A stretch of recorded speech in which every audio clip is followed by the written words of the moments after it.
Alors, le message de ce soir est une portion d'un enseignement qui sera donné jour après jour. Je vais donner un enseignement qui concerne le type d'âme. Le thème de cet enseignement est intitulé le type d'âme. Nous allons étudier, j'ai essayé d'analyser, je souscris 10 types d'âme, mais je crois qu'il y en a beaucoup plus, mais moi je souscris que 10 types. Mais ce soir, je crois qu'on va parler que de 2 types, et le jour qui vont suivre, nous allons parler de la suite des autres types d'âme. J'apprécierais d'abord commencer par définir les choses. Quand Dieu a créé Adam, avant il fit le corps, et le corps fait avec la terre n'avait pas de vie. Et il a eu à souffler dans Adam. Et c'est le souffle qu'il a soufflé qui constitue l'âme, qui a rendu le corps vital. Et oui, ce souffle-là était accompagné de la respiration, mais ce souffle-là aussi était accompagné de la personne d'Adam. Parce que l'Adam physique était créé, mais l'Adam âme et esprit n'était pas encore créé. Ce n'est que quand le Seigneur a soufflé. C'est pour cela qu'il dit, il créa l'homme à son image. Créons l'homme à notre image. Amen. Donc, l'homme et l'âme. Adam a eu à voir l'âme quand Dieu a eu à souffler sur lui. Nous le savons très bien qu'au jardin, l'homme a eu à pécher, l'homme a eu à commettre une erreur très grave, il a eu à accepter la proposition que le diable lui avait proposée. Quand je parle de l'homme, en même temps je suis en train de parler de Adam, en même temps je suis en train de parler de Ève. Nous sommes en train d'étudier le type d'âme. Et ce message a pour objectif de nous donner la force dans l'évangélisation. Ce message a l'objectif de nous donner un cerveau équilibré, un caractère équilibré quand nous nous approchons d'une personne afin de l'évangéliser. Afin que nous ne puissions pas caractériser les choses en avance, mais de sorte que nous soyons libres et soufflés et poussés par l'Esprit Saint. Que nos membres ne puissent pas être une barrière, que notre pensée ne puisse pas être une barrière afin de communiquer la grâce de Dieu, afin que nombreux puissent recevoir le salut. Je vais aller lire directement dans Romains 8. Nous allons lire Romains 8 pour voir que le pouvoir a été donné au diable. Mais le pouvoir a été donné au diable dès que l'homme a eu à pécher. Dès que l'homme a eu à pécher, le pouvoir a été donné au diable. Et c'est là que la corruption a commencé, la corruption de l'âme de l'homme. Ainsi nous voyons que les hommes sont corrompus. C'est même pour cela que le Christ est venu, pour le salut des âmes, pour que moi et toi nous soyons sauvés. Gloire à Dieu, dans ces lieux, tout le monde est sauvé. Amen. Romains 8, je vais lire le verset 20. Car la création a été soumise à la vanité, non de son gré, mais à cause de celui qui l'y a soumise.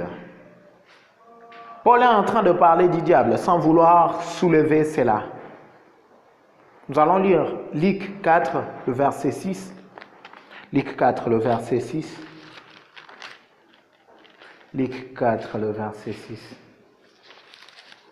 Alors, nous lisons par le nom puissant de Jésus-Christ, Luc 4, le verset 6, qui dit, « Et lui dit, je te donnerai toute cette puissance et la gloire de ce royaume, car elle m'a été donnée et je la donne à qui je vais. » Nous voyons que le diable est en train de parler. Il confesse qu'il a l'autorité sur toutes choses. Il confesse que tout le royaume lui appartient.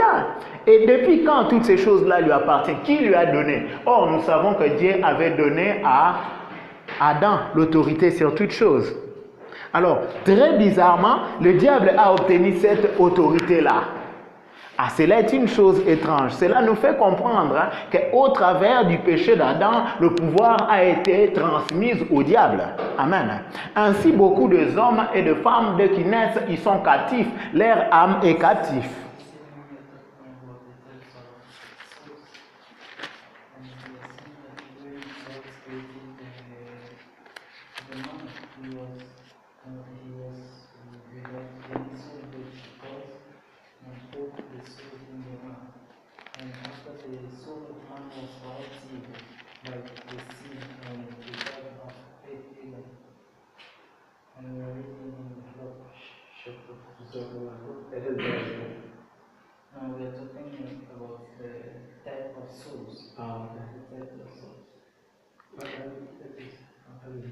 Luc 13. Luc 13, le verset 16 nous dit ceci. Et cette femme, qui était une fille d'Abraham et que Satan tenait liée depuis 18 ans, ne fallait-il pas la délivrer de cette chaîne le jour du sabbat? Oh oui, je ne vais pas m'atteler sur la question du sabbat. Mais moi, je voudrais bien m'atteler sur l'aspect où une fille d'Abraham est enchaînée par le diable. Nous comprenons que tous ceux qui sont nés à partir d'Adam, ils sont tombés dans cet enchaînement. Ils sont soumis à l'autorité du diable depuis leur naissance. Donc, tous ceux qui n'ont pas connu Dieu et tous ceux qui n'ont pas connu Jésus-Christ ont été soumis. Et ils sont soumis à l'autorité du diable. Tu auras besoin de... Non. Tu comprends? Oui, je comprends. Ok, c'est bon. Alors, cela est clair. Nous sommes en train d'avancer pas à pas.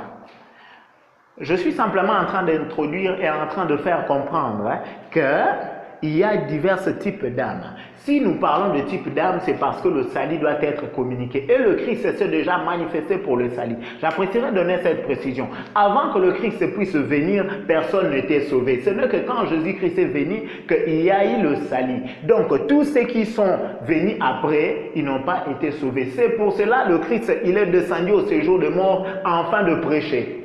Amen. Hein? Il est descendu au séjour de mort afin d'annoncer la bonne nouvelle, car nombreux n'avaient pas écouté la bonne nouvelle. Or, la bonne nouvelle qui sauve, c'est le fait que le Christ est passé à la croix pour le salut de tout un chacun et qu'il a payé le prix du rachat. Amen. Type d'âme. Je vais encore lire dans Jean 17, le verset 2. Jean 17, le verset 2.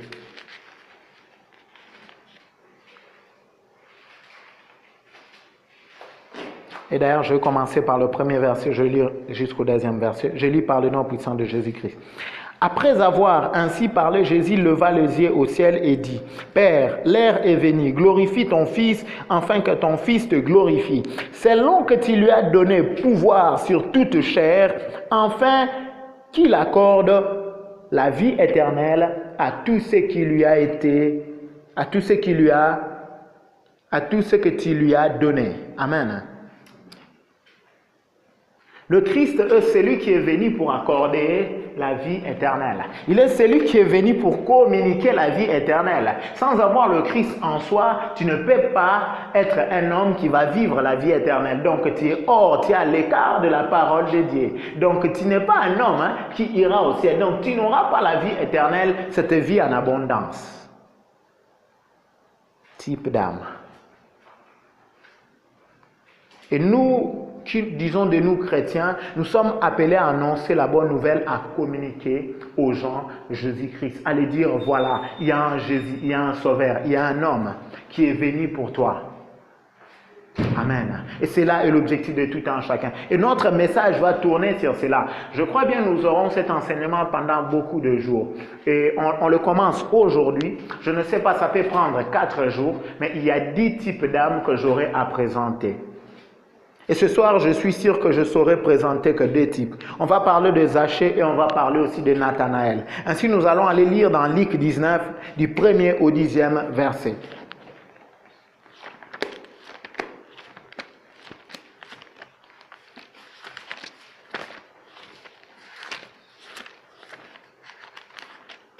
Luc 19, du 1er au 10e verset. Si nous avons trouvé, je peux lire. Jésus étant entré dans Jéricho, traversait la ville. Et voici un homme riche appelé Zachée, chef de publicains, cherchait à voir qui était Jésus. Mais il ne pouvait y parvenir à cause de la foule, car il était de petite taille. Il courut en avant et monta sur un sycomore pour le voir, parce qu'il devait passer par là. Lorsque Jésus fit arriver à cet endroit, il leva les yeux et lui dit, « Zachée, hâte-toi de descendre, car il faut que je demeure aujourd'hui dans ta maison. » Zachée se hâta de descendre et le récit avec joie. J'apprécierais d'abord me limiter là et commencer à expliquer.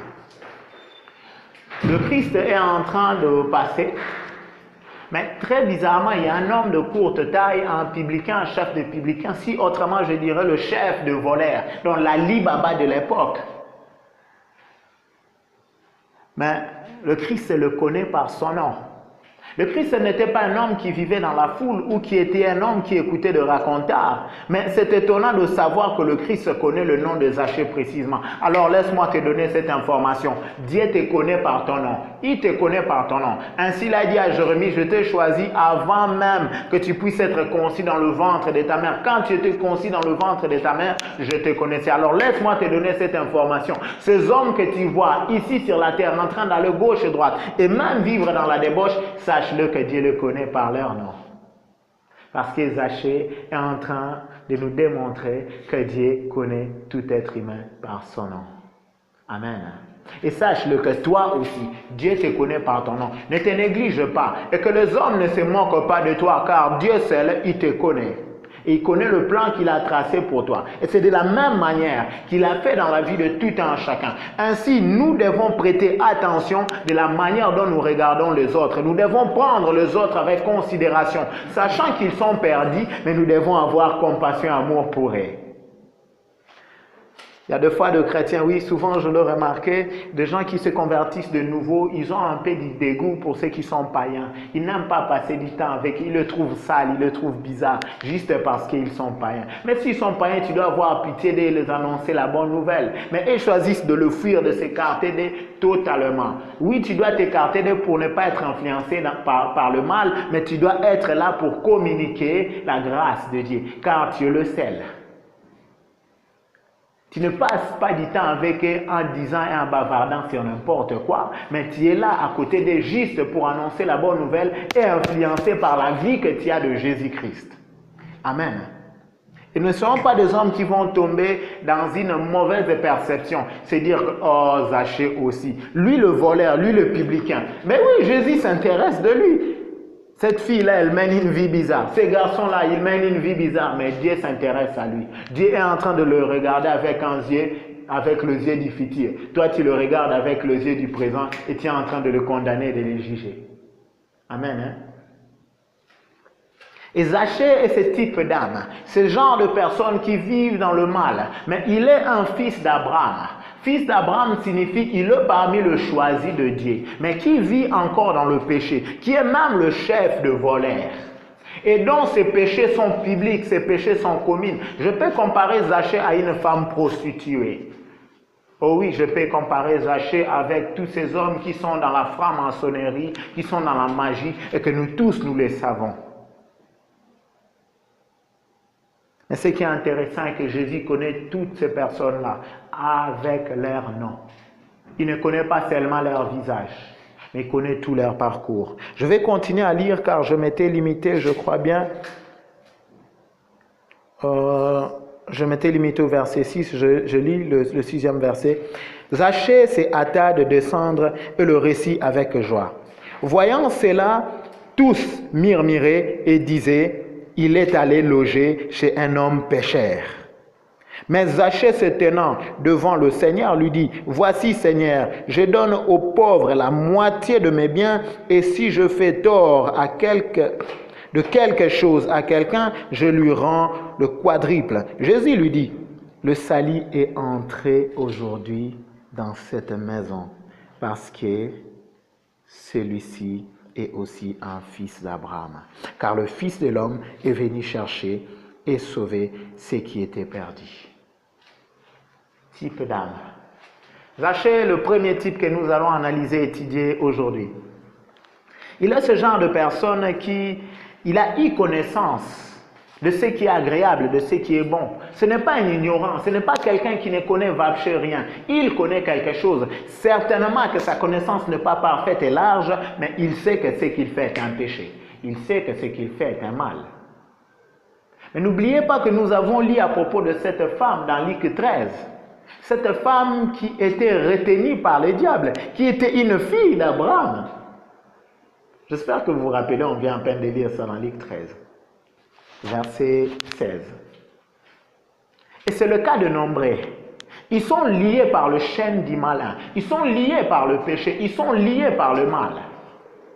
Et Zachée était l'un de ces personnes-là, qui a connaissance, mais il est lié. Oui, sa maladie est spirituelle. Sa maladie n'était pas physique comme celle de cette femme-là, qui avait un bossier sur le dos. Mais la maladie de Zachée était être un voleur, quelqu'un qui fait monter la taxe. Oh oui, c'est là le cas de Nombreux. Nombreux que vous voyez vivre dans le péché, ce n'est pas parce qu'ils désirent cela, mais parce qu'ils sont enchaînés. Et ils font partie de ce genre de personnes dont nous sommes appelés à nous rapprocher d'eux et de leur annoncer la bonne nouvelle. Car Jésus-Christ n'a pas eu honte de Zachée, Jésus-Christ n'a pas eu honte de la foule qui murmurait. Mais Jésus-Christ est entré chez lui. Et le Christ lui-même dit, le salut est entré chez toi. Oh oui, tu dois faire entrer le salut dans la vie de quelqu'un. Tu dois faire entrer le salut dans la vie d'un homme, d'une femme, qui a le caractéristique dont nous sommes en train de parler ce soir. Le caractéristique de Zachée. Et j'aime bien la part de choses que Zachée va faire. Cette part de choses, je crois, cela arrive à tout homme. Zachée, nous allons un peu analyser tous ensemble.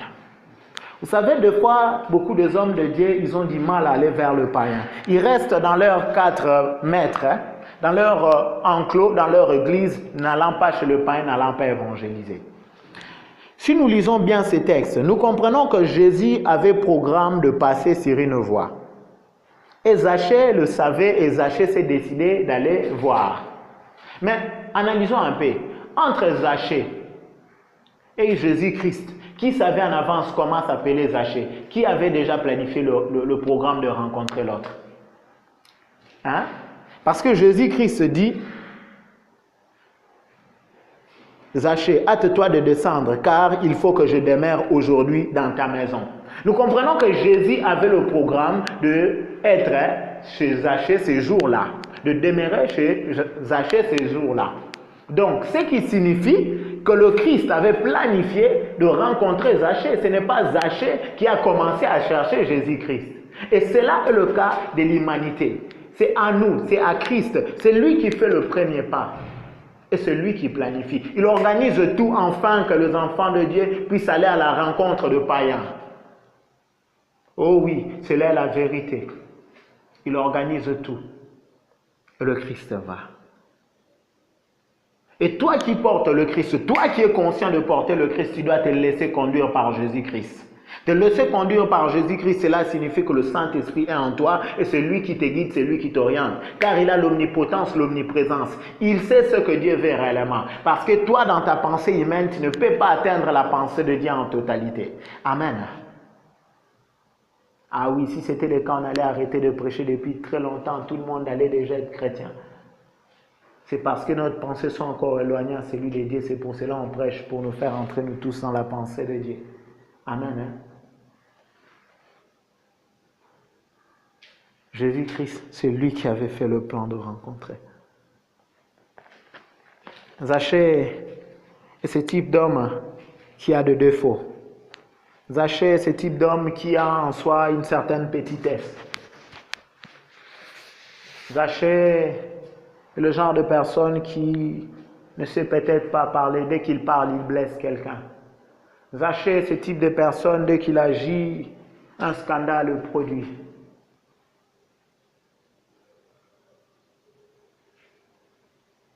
Laisse-moi t'informer que Zachée n'avait pas fait le plan d'avoir de défauts. Et comme toi aussi, au milieu de nous, et comme moi aussi, je n'avais pas fait le plan quand je ne sais que j'aurais de défauts en moi. Mais cela a été ainsi depuis que Adam a eu à pécher. Et que ce qui était favorable est devenu défavorable.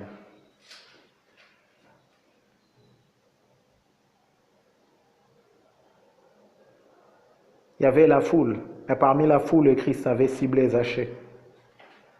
L'homme mal vu au sein de la société. Le chef de voleurs, comme je disais. Zachée est l'un des types de personnes que Jésus veut sauver. Es-tu prêt à aller vers Zachée? Es-tu prêt à aller vers celui qu'on pointe du doigt à la longueur des journées? Nous allons encore voir une autre personne C'est la personne de Nathanaël. Oh oui, j'aime bien la personne de Nathanaël. Car nombreux ils se croient chrétiens, car nombreux se croient convertis. Or, ils ne sont que de Nathanaël. Oh oui, laissez-moi vous dire cette vérité. Nombreux se croient convertis, mais ils ne le sont pas. Et des fois, quand j'en parle, ça m'énerve, ça me met mal à l'aise. J'ai des larmes qui se rapprochent de mes yeux parce que nombreux se disent chrétiens, or ils ne le sont pas. Ils n'ont pas donné leur vie totalement à Jésus-Christ. Bien qu'ils pourront dire qu'ils ont donné leur vie totalement à Jésus-Christ, mais à quel genre de Jésus-Christ ils ont donné? Ils ont donné à un Jésus-Christ déformé, à un Jésus-Christ mal présenté, à un Jésus-Christ qui n'est pas le maître, le chef de leur vie. Et ils sont tombés dans l'idolâtrie, ils sont tombés dans le péché. Ils s'accordent de vivre le péché parce qu'ils sont mal convertis, ils sont à moitié convertis. Et ces derniers font la faiblesse de s'assembler. Ainsi, nous voyons des personnes venir 20 ans, 10 ans à l'église, ne pas être changées, ne pas manifester la gloire de Dieu, ne pas vivre comme un fils de Dieu. Un prince, il vit différemment avec le peuple. Et combien de gens à l'église vivent comme le peuple et ne vivent pas comme le prince? Parce qu'ils ne sont pas totalement convertis. Et Nathanaël est ce genre de personne-là. Et comme je le disais au départ, il n'y avait pas de convertis avant que Jésus-Christ puisse venir. Il lit parmi ceux qui avaient l'onction de Dieu. Ils n'étaient pas de convertis. Il lit parmi eux des hommes qui étaient des amis de Dieu. Nous avons Abraham, nous avons Moïse. Mais le salut, ce n'est que quand le Christ est venu. Et Nathanaël en fait partie. Ainsi, nous allons lire Jean 1er, 43 à 48.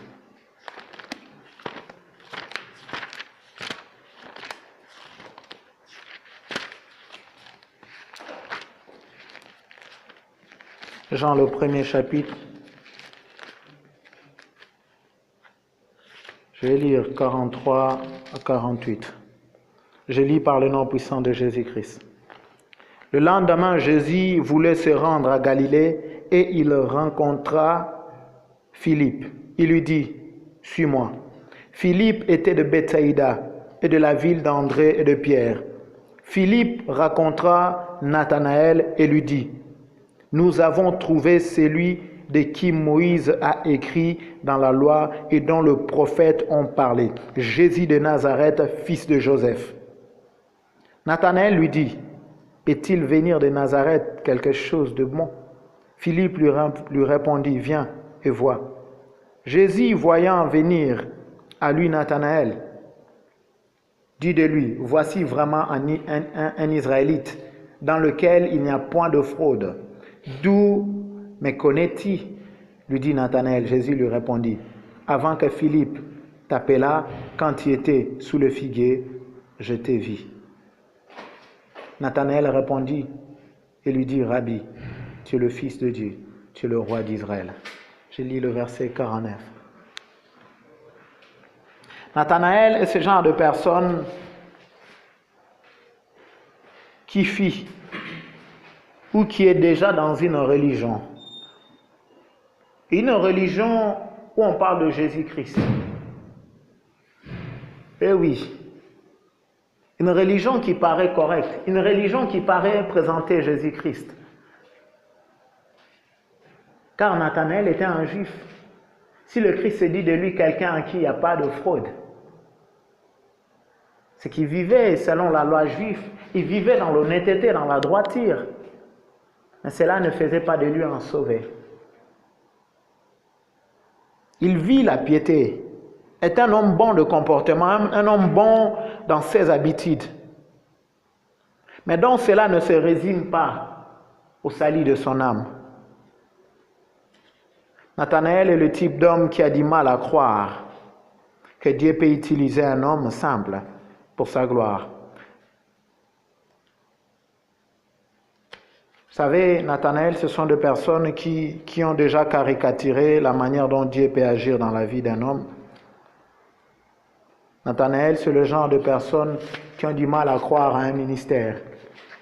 Vous savez, beaucoup de personnes, quand ils nous voient se réunir ici, ils croient que nous faisons de la blague. Ils croient que voilà, ces jeunes gens-là, ils se réunissent là-bas. Ils nous ont connus auparavant, mais aujourd'hui nous sommes changés. Ils ont du mal à croire.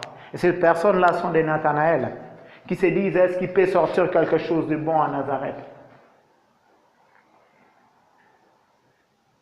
C'est le genre de personnes qui caricaturent par qui Dieu peut passer et qui Dieu peut utiliser. Il définit même la contrée dont la grâce peut se manifester. Nathanaël, c'est vrai, il est saint dans une certaine mesure. Mais il n'a pas encore rencontré Christ.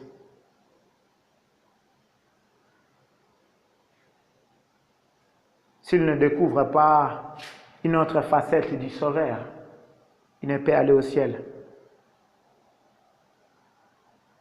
Il passera à côté de sa destinée, Nathanaël, s'il ne rencontre pas Jésus-Christ, quelle que soit sa piété. Vous savez, un jour j'étais allé évangéliser et je rencontrais une femme, je parlais avec elle. Elle m'a dit, mais voilà, il y a des gens, beaucoup ici en Russie, qui font déjà le bouddhisme. Ils vivent dans la piété. Je lui ai dit, ben, cela ne change rien. Et la dame m'a dit, mais Claude, dis-moi s'il te plaît, toutes ces personnes-là vont aller en enfer. Je lui ai dit, il est dommage que je puisse te dire oui, que tous ces gens-là vont aller en enfer. Parce que la piété dont eux-mêmes s'efforcent, ce n'est pas ce qui amène au ciel. Oh oui, effectivement. Ces personnes-là sont semblables à Nathanaël. Parce que déjà avec la conscience que nous avons, nous pourrons définir ce qui est mal et ce qui est bien. Mais cela ne change rien si tu ne rencontres pas Jésus-Christ. Nathanaël est comme Thomas, un homme qui est en train de douter. Vous savez, nous allons aller lire dans Matthieu 13. Matthieu 13.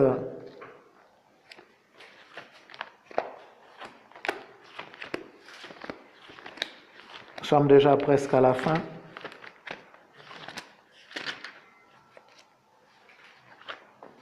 Matthieu 13, 53 à 58. Nathanaël, c'est le type de personne qui va à une religion. Oui, on parle de Jésus-Christ, mais sa vie est éphémère, il n'avance pas, il ne progresse pas, le Saint-Esprit ne se manifeste pas en lui. Il n'y a rien qui change autour de lui. Il est dans une certaine liturgie, il est dans une certaine manière de faire, mais cela ne change rien. Nathanaël, c'est le genre de personne qui ne parvient pas à reconnaître le temps de Dieu. Nathanaël, c'est le genre de personne qui ne reconnaît pas le mouvement de l'Esprit à l'époque précise où le Christ est venu pour manifester la grâce, quelle que soit sa piété, quelle que soit sa bonne conduite. Nathanaël, il ne vole pas, Nathanaël, il ne triche pas, Nathanaël, il ne couche pas avec de femmes prostituées ou bien de filles avant le mariage. Nathanaël, c'est un homme qui s'efforce à vivre droitement. Mais cela ne fait pas de lui quelqu'un qui va aller au ciel.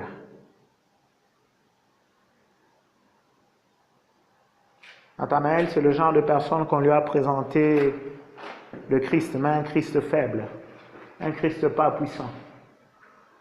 Nathanaël n'a pas assez de connaissances, parce que Nathanaël, il est en train de dire qu'à Nazareth, qu'il ne peut rien sortir de bon. Faux. Avant Jésus-Christ, il y a aussi de bonnes choses là-bas à Nazareth. Nathanaël a peu de connaissances, parce que le prophète, il prophétise par où le Christ va naître. Il lui suffisait d'aller lire le promesse, ce qui a été prophétisé, pour comprendre que de là aussi peut sortir.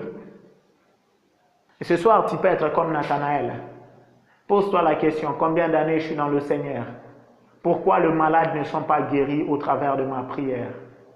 Pourquoi au sein de ma famille, il y a encore des choses qui démontrent qu'ils sont enchaînées, comme cette fille d'Abraham? Tu dois te poser cette question-là. Quel genre de Jésus-Christ as-tu accepté? Un Jésus-Christ impuissant, un Jésus-Christ faible? Et si c'est le cas, tu n'es qu'un Nathanaël. Et ta vie doit changer ce soir. Je vais lire dans Matthieu 13, 53 à 58. Lorsque Jésus y achevait ses paraboles, il partit de là. S'étant rendu dans sa patrie, il enseignait dans la synagogue, de sorte que ceux qui l'entendirent étaient étonnés et disaient, d'où lui viennent cette sagesse et ces miracles? N'est-ce pas le fils du charpentier? N'est-ce pas de Marie, N'est-ce pas Marie qui est sa mère? Jacques, Joseph, Simon, Jude, ne sont-ils pas ses frères et ses sœurs? Ne sont-elles pas toutes parmi nous? D'où lui viennent donc toutes ces choses? Il était pour eux une occasion de chute. Mais Jésus leur dit, un prophète ne méprisé que dans sa patrie et dans sa maison. Il ne fit pas beaucoup de miracles dans ces lieux à cause de leur incrédulité. Le Christ lui-même, il est confronté à quelque chose que nombreux vivent, c'est là. Je loue le bon Dieu. Par la grâce, je vois ma famille m'accepter comme étant un serviteur. Mais ceci n'est pas le cas de Jésus-Christ dans sa contrée. D'où beaucoup de gens doutent de lui. Ils se demandent, mais d'où viennent ces gars? N'est-ce pas Jude, Joseph? Sont-ils pas ses frères? N'est-ce pas ses sœurs sont parmi nous? N'est-ce pas Joseph qui est son père? N'est-ce pas Marie qui est sa mère? Ces hommes ont l'attitude de Nathanaël. Le Nathanaël ne vive pas le miracle. Le Nathanaël ne vive pas de prodigie. Le Nathanaël, c'est ses fils de miettes. Vous savez, ce que beaucoup de gens vivent sur la terre, comme difficulté, le chrétien aussi le vive, comme bonheur, le chrétien aussi le vive. Mais notre bonheur est réel. La leur sont fausses. Pourquoi? L'argent qu'ils ont de plus le crée des angoisses, or le nôtre ne nous crée pas des angoisses parce que nous avons l'Esprit Saint qui nous aide à gérer cela. Amen. Hein? Notre bonheur est réel, or la leur est fausse. Es-tu comme Nathanaël? Si tu es comme Nathanaël, tu dois recevoir Jésus-Christ ce soir encore de nouveau.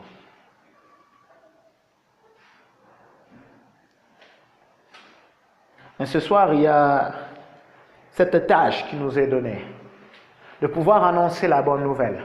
Ainsi, nous allons étudier sur différents types d'âmes. Lundi,